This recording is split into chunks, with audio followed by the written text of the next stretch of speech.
महाराष्ट्र की राजनीति में एक ऐसा मोड़ आया है जिसने हर किसी को चौंका कर रख दिया है।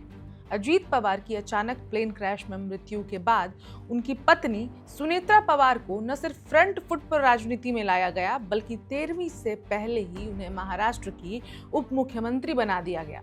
जिसके बाद एक सवाल है जो सबके जहन में आ रहा है, क्या 13 दिन तक डिप्टी सीएम का पद खाली रखा नहीं जा सकता था? अगर नहीं, तो आखिर किस बात का डर था? नमस्कार, मेरा नाम है रिचा और आप देख रहे हैं वन इंडिया हिंदी। अजीत पवार का अचानक एक हादसे में जाना सिर्फ महाराष्ट्र नहीं बल्कि पूरे देश को इसने झकझोर कर रख दिया। परिवार पर क्या बीत रही होगी ये बताना दूसरों के लिए थोड़ा मुश्किल तो हो सकता है, लेकिन उम्मीद लगाई जा सकती है। लेकिन परंपरागत तौर पर शोक की अवधि में बड़े राजनीतिक फैसलों से बचा जाता है, लेकिन यहाँ ऐसा नहीं हुआ। इसकी सबसे बड़ी वजह है सत्ता का संतुलन। अजीत पवार न सिर्फ एक नेता थे बल्कि सरकार के भीतर एक मजबूत पावर सेंटर भी थे। उनके जाने से गठबंधन में शक्ति संतुलन बिगड़ने का खतरा पैदा हो गया था।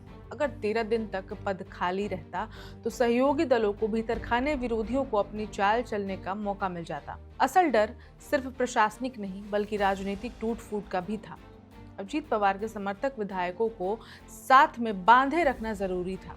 सुनेत्रा पवार को मुख्यमंत्री बनाकर ये संदेश दिया गया कि नेतृत्व की विरासत सुरक्षित है और पवार परिवार की राजनीतिक पकड़ अभी भी मजबूत है।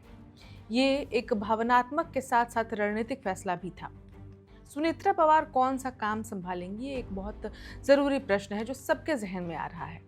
उप मुख्यमंत्री बनने के बाद सुनेत्रा पवार को कुछ अहम विभाग सौंपे जा सकते हैं, जैसे महिला एवं बाल विकास, सामाजिक न्याय या फिर ग्रामीण विकास। इसके अलावा वे कैबिनेट कोऑर्डिनेशन और पार्टी के भीतर अजीत पवार गुट को एकजुट रखने की भूमिका निभाएंगी।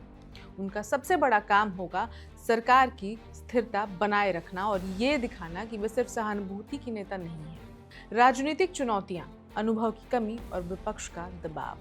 सुनेत्रा पवार के सामने चुनौतियां कम नहीं है। सबसे पहली चुनौती है सीधे जन राजनीति का अनुभव ना होना। विपक्ष उन्हें बैकडोर एंट्री का चेहरा बताकर घेरने की कोशिश जरूर करेगा। दूसरा बड़ा चैलेंज है प्रशासन पर पकड़, जैसा कि अजीत पवार के पास था। अजीत पवार को एक प्रशासनिक मजबूती के रूप में देखा जाता था। ब्यूरोक्रेसी को साथ लेना और फैसलों में आत्मविश्वास दिखाना उनके लिए आसान नहीं होगा। ये बात सुनेत्रा पवार के लिए, क्योंकि अजीत पवार इसमें माहिर थे। पार्टी के अंदर भी राह आसान नहीं। एनसीपी और गठबंधन के भीतर कई वरिष्ठ ऐसे नेता हैं जो खुद इस पद की उम्मीद कर रहे थे।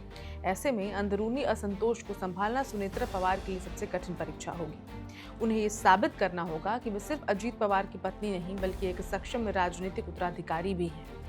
भविष्य की राजनीति, संवेदना से शक्ति तक का सफर।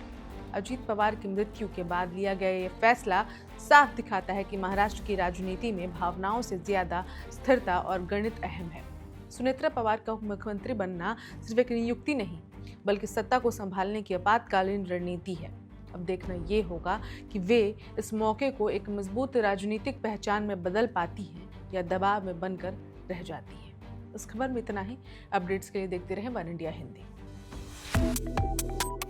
Subscribe to One India and never miss an update. Download the One India app now.